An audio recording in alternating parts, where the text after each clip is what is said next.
Welcome back to week 3 on E.A.R.L's journey to 900. I'm Emil Williams Jr. with my main man, Tom Frenzel. Well, Tom, of course, coming off a huge, record-breaking, as a matter of fact, history-making week 2 performance from E.A.R.L. He shot 300, rolled 796 as well.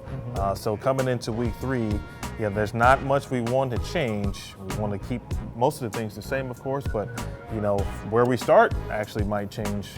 Let's talk about that portion. Yeah, so we're obviously really happy with game 3 from last week. That goes without saying, it was crazy. So we didn't expect to do that quickly. So we're going to start slightly more left than we started last week, trying to get him closer to the area where he was carrying, nonstop. And fresh ball surface, fresh lane pattern, everything's fresh. So we'll throw a few practice shots, just the speed to where it needs to be in that area and see if we can keep it going. So that's the plan. We're going to get to it. Pretty simple for week 3 this week. We can't argue with the results from week 2, so let's see what week 3 has to offer.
Uh-oh, stop.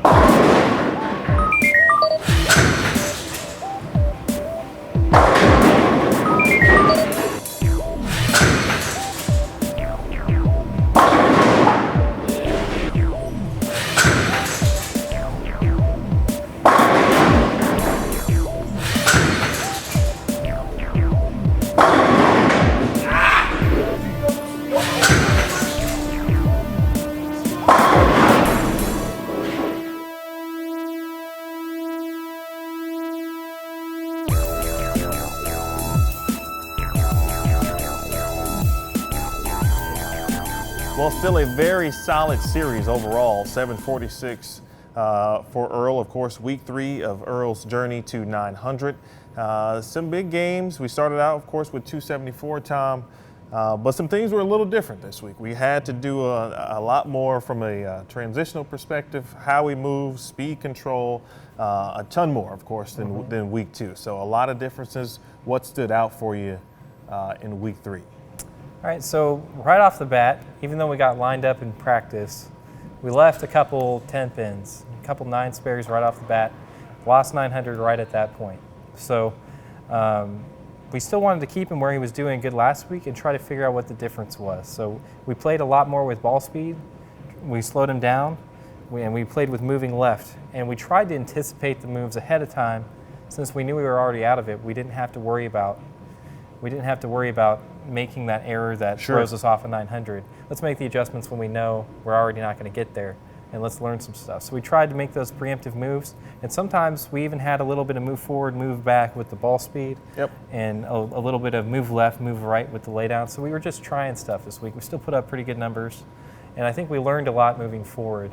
Looking back at last week, we bowled 2 games with hardly moving. And the leading theory is that burned some more room to the right last week, which was why in game 3 he was able to shoot that 300. So moving on to the next week, we need to come up with a way where we can still burn that room to the right, but also carry through the first game and a half before we have to move. A lot of great thoughts there, Tom, and we got a chance to see Earl in what really could be considered a essential league setting. Week 2, didn't have to move much. It got lined up, got dialed in, shot 300, shot 796, of course. Week 3, from the get-go, essentially from practice, where to move, how many, where you're looking at.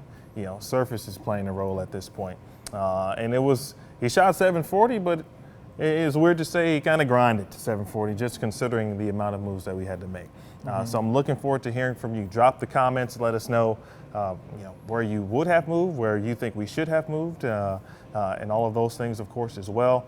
Be sure to like this post, give us a thumbs up, share, and be sure to subscribe to Bowl TV as well. So for Tom Frenzel, Jason Thomas, my name is E.A.R.L Williams Jr. Like, share, and subscribe to Bowl TV. We'll see you next time inside the court.